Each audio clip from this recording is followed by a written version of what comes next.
नमस्ते।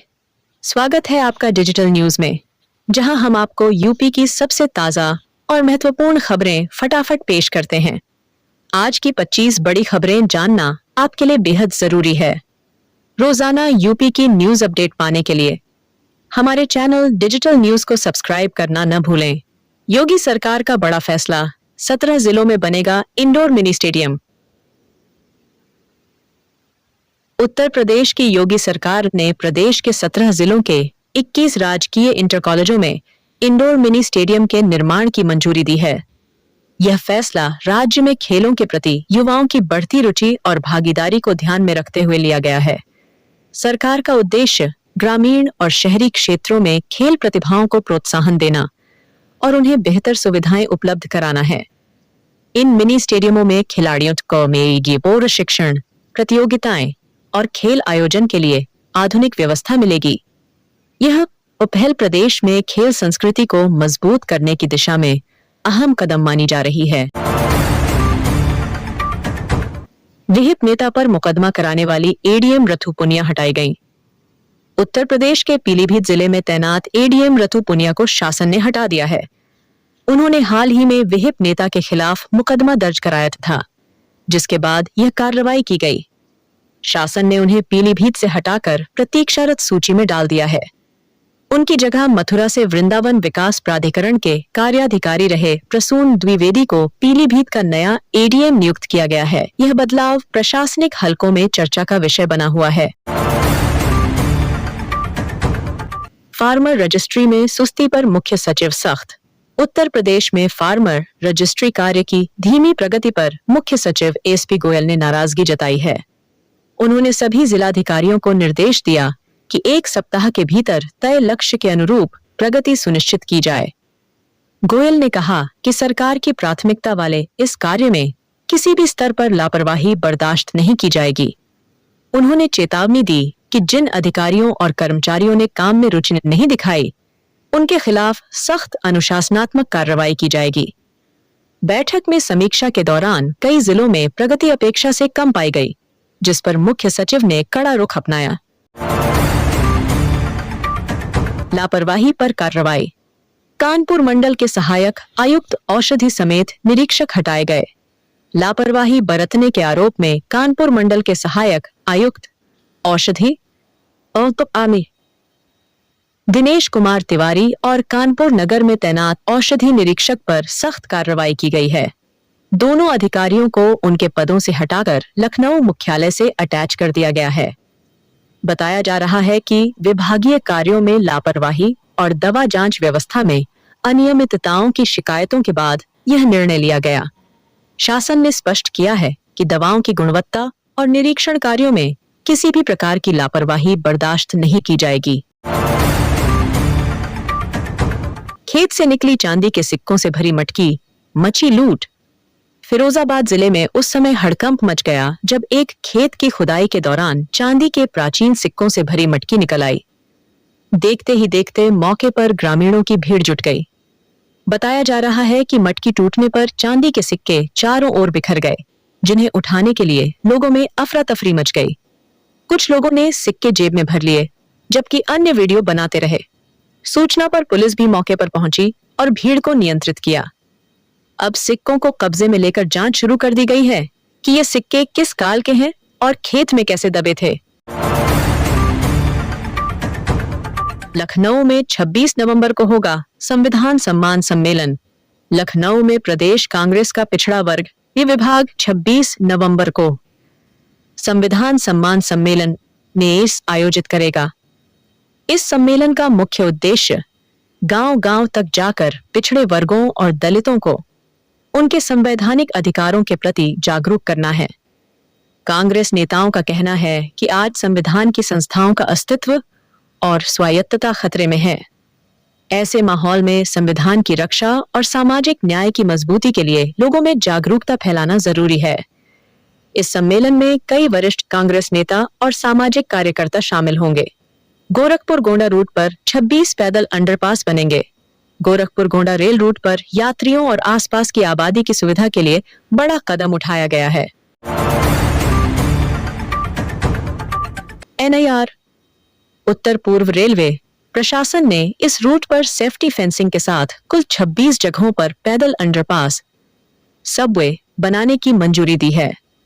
इन अंडरपासों के बनने से ट्रैक पार करने में होने वाली दिक्कतें और हादसे कम होंगे। रेलवे का कहना है कि आबादी वाले इलाकों में लोग अब सुरक्षित तरीके से एक तरफ से दूसरी तरफ जा सकेंगे। निर्माण कार्य जल्द शुरू किया जाएगा। बागपत में मां के जनाजे के दौरान बेटे की हत्या। बागपत शहर में बुधवार को दिल दहला देने वाली वारदात हुई। मां के इंतकाल के बाद जब बेटे ने उन्हें सुपुर्द ए खाक करने के लिए कब्रिस्तान पहुंचाया, तभी कुछ लोगों ने उसे पकड़ लिया और ईंटों से सिर कुचलकर उसकी हत्या कर दी। अचानक हुई इस वारदात से इलाके में अफरा तफरी मच गई। गुस्साए लोगों ने मौके पर जमकर हंगामा किया और आरोपियों की गिरफ्तारी की मांग की। पुलिस ने शव को कब्जे में लेकर जांच शुरू कर है। मुख्तार अंसारी की कोठी पर बने फ्लैटों की बिक्री पर 25 साल का प्रतिबंध।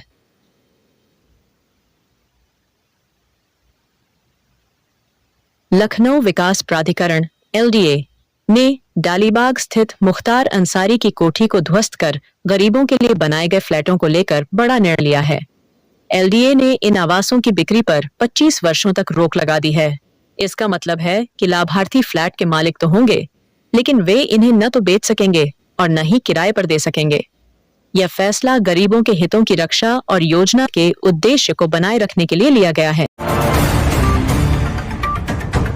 मां भी कंडक्टर भी, सीने से मासूम को बांधकर टिकट काटती दिखी महिला कंडक्टर निधि। उत्तर प्रदेश रोडवेज की महिला कंडक्टर निधि तिवारी का वीडियो सोशल मीडिया पर तेजी से वायरल हो रहा है। वीडियो में निधि अपने मासूम बच्चे को सीने से बांधकर यात्रियों के टिकट काटती नजर आ रही हैं। निधि प्रतापगढ़ डिपो में तैनात हैं और ड्यूटी के साथ साथ अपने बच्चे की जिम्मेदारी भी निभा रही हैं। लोगों ने उनके जज्बे की जमकर तारीफ की है। कई यूजर्स ने कहा कि यह महिला असली वुमन पावर की मिसाल है। रोडवेज विभाग ने भी निधि की जिम्मेदारी और समर्पण की सराहना की है। फर्जी फर्म के जरिए 200 करोड़ की कफ सिरप तस्करी का खुलासा। यूपी STF ने कफ सिरप की तस्करी करने वाले एक बड़े गिरोह का भंडाफोड़ किया है। STF ने लखनऊ से गिरोह के सरगना विशाल चौहान और विभोर राणा समेत 4 आरोपियों को गिरफ्तार किया। ये आरोपी फर्जी फर्म बनाकर कफ सिरप की अवैध खेप विदेश भेजते थे। जांच में सामने आया कि गिरोह ने अब तक करीब 200 करोड़ रुपए की तस्करी की थी। STF ने आरोपियों से बड़ी मात्रा में कफ सिरप और दस्तावेज 200 करोड़ रुपए की तस्करी की थी।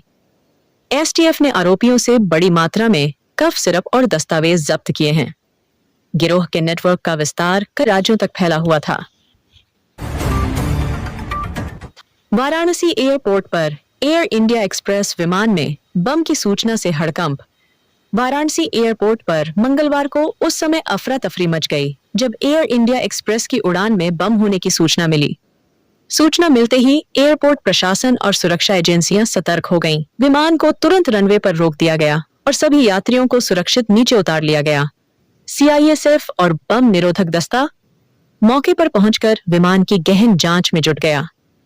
सुरक्षा कारणों से एयरपोर्ट पर कुछ देर के लिए उड़ान संचालन भी रोक दिया गया। जांच के बाद बम की सूचना अफवाह निकली, लेकिन सुरक्षा एजेंसियां सतर्कता बरते हुए यात्रियों और सामान की दोबारा जांच कर रही हैं।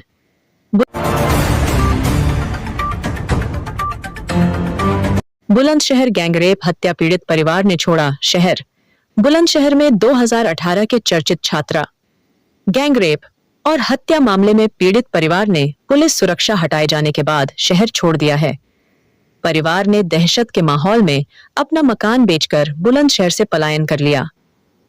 परिजनों का कहना है कि उन्हें अब भी जान का खतरा है, लेकिन प्रशासन ने सुरक्षा वापस ले ली। इस मामले में निचली अदालत ने तीनों दोषियों को फांसी की सजा सुनाई थी, जिसे बाद में हाईकोर्ट ने उम्र कैद में बदल दिया। परिजन लगातार सुरक्षा की मांग कर रहे थे, पर कार्रवाई न होने से वे डर के साए में जीने को मजबूर थे। घटना के बाद स्थानीय लोगों में भी आक्रोश है।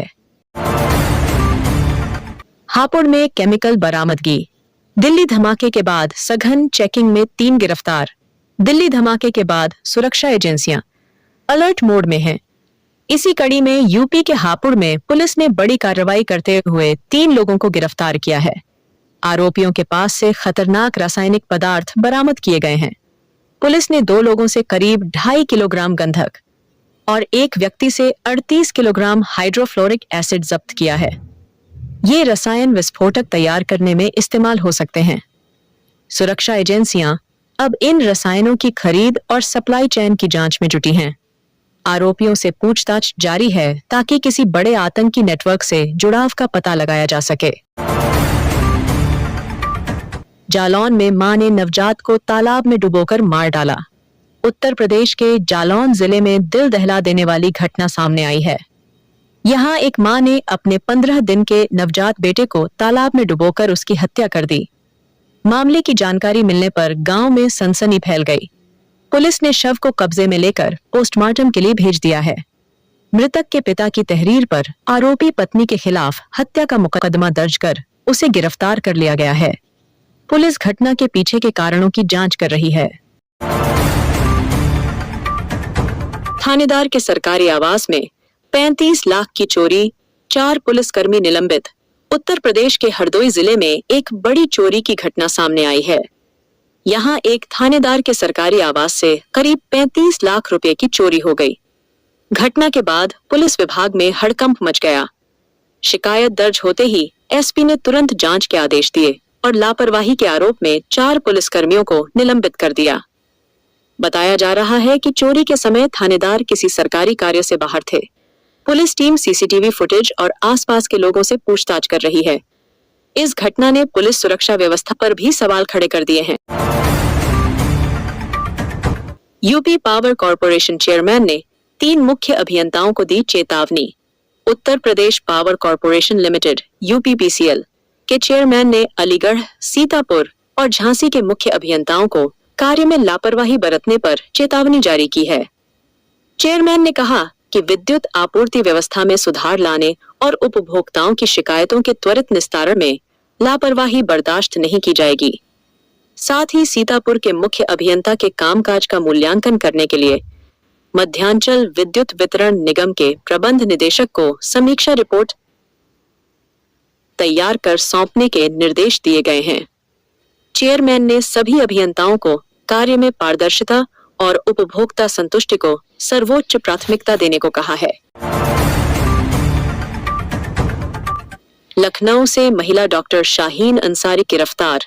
जैश-ए-मोहम्मद से जुड़ाव का आरोप। जम्मू कश्मीर और उत्तर प्रदेश एटीएस की संयुक्त टीम ने लखनऊ से महिला डॉक्टर शाहीन अंसारी को गिरफ्तार किया है। शाहीन पर आतंकी संगठन जैश-ए-मोहम्मद से जुड़े होने के गंभीर आरोप लगे हैं। जांच एजेंसियों का कहना है कि वह संगठन के लिए महिला आतंकियों की भर्ती का काम देख रही थी। एटीएस को शाहीन के संपर्क में कई संदिग्ध लोगों के होने के सबूत मिले हैं। बताया जा रहा है कि वह सोशल मीडिया के माध्यम से युवतियों को भड़काने और उन्हें आतंक की राह पर ले जाने का प्रयास करती थी। फिलहाल शाहीन से पूछताछ जारी है और उसके नेटवर्क की गहन जांच की जा रही है। लाइब्रेरी में पढ़ रहे छात्र की दबंगों ने की पिटाई, समझौते का दबाव। उत्तर प्रदेश के बांदा जिले में एक छात्र को लाइब्रेरी में पढ़ाई के दौरान चुप रहने के लिए कहने पर दबंगों ने बेरहमी से पीट दिया। घटना शहर के एक पब्लिक लाइब्रेरी की है, जहां छात्र शांत माहौल में पढ़ाई कर रहा था। आरोप है कि कुछ युवकों ने शोर मचाने पर टोके जाने से नाराज होकर उसकी पिटाई कर दी। मारपीट के बाद दबंगों ने पीड़ित छात्र पर समझौता करने का भी दबाव बनाया। घायल छात्र ने इसकी शिकायत पुलिस से की है। फिलहाल पुलिस ने मामले की जांच शुरू कर दी है और आरोपियों की पहचान की जा रही है। इस घटना से छात्रों में डर और आक्रोश दोनों देखने को मिला है। स्वामी प्रसाद मौर्य का बागेश्वर बाबा पर बड़ा हमला। इरीनेय पुले, हिंदू राष्ट्र की बात करना देशद्रोह। समाजवादी पार्टी के वरिष्ठ नेता स्वामी प्रसाद मौर्य ने बागेश्वर धाम के प्रमुख धीरेन्द्र शास्त्री पर तीखा हमला बोला है। मौर्य ने कहा कि जो लोग भारत को हिंदू राष्ट्र बनाने की बात करते हैं, वे देश के संविधान और लोकतंत्र के खिलाफ हैं। उन्होंने बागेश्वर बाबा को निशाने पर लेते हुए कहा कि ऐसे बयान देशद्रोह की श्रेणी में आते हैं। मौर्य ने कहा कि संविधान ने भारत को धर्मनिरपेक्ष राष्ट्र बनाया है और इसे किसी एक धर्म के नाम पर नहीं बांटा जा सकता। उन्होंने केंद्र सरकार से ऐसे बयानों पर कार्रवाई की मांग भी की। धमाके में शामली के नौमान की मौत, चचेरा भाई अमन गंभीर। दिल्ली में हुए बम धमाके में शामली जिले के झिंझाना कस्बे के 22 वर्षीय कॉस्मेटिक दुकान मालिक नौमान की दर्दनाक मौत हो गई। नौमान अपने चचेरे भाई अमन के साथ दुकान का सामान लेने दिल्ली गए थे। बताया जा रहा है कि वापसी के दौरान गाड़ी में कुछ सामान छूट जाने पर दोनों लौटे, तभी वे धमाके की चपेट में आ गए। नौमान की मौके पर ही मौत हो गई, जबकि अमन गंभीर रूप से घायल है और उसका इलाज दिल्ली के अस्पताल में चल रहा है। घटना की खबर मिलते ही झिंझाना कस्बे में शोक की लहर दौड़ गई। शाहजहांपुर में बुलडोजर एक्शन, श्मशान भूमि से हटाया गया अवैध कब्जा, दर्जन भर मकान जमींदोज। दाल मंडी में भारी सुरक्षा के बीच नोटिस चस्पा, ड्रोन से निगरानी। वाराणसी के दाल मंडी इलाके में चौड़ीकरण अभियान को लेकर मंगलवार को प्रशासन ने भारी पुलिस बल की मौजूदगी में नोटिस चस्पा किए। इस दौरान क्षेत्र में ड्रोन से निगरानी की गई ताकि किसी अप्रिय घटना को रोका जा सके। वहीं स्थानीय व्यापारियों और निवासियों ने दुकानें बंद रखकर और काली पट्टी बांधकर विरोध जताया। लोगों का कहना है कि बिना उचित पुनर्वास योजना के तोड़फोड़ अनुचित है। प्रशासन ने स्पष्ट किया है कि यह कार्रवाई नगर विकास योजना के तहत की जा रही है। विरोध के बावजूद अभियान जारी रहेगा। मुझे उम्मीद है कि यह 25 बड़ी खबरें आपको अच्छी लगी होंगी। अगर आप रोजाना उत्तर प्रदेश की महत्वपूर्ण और ताजा खबरों से अपडेट रहना चाहते हैं, तो हमारे चैनल अप डिजिटल न्यूज को सब्सक्राइब जरूर करें और नोटिफिकेशन बेल को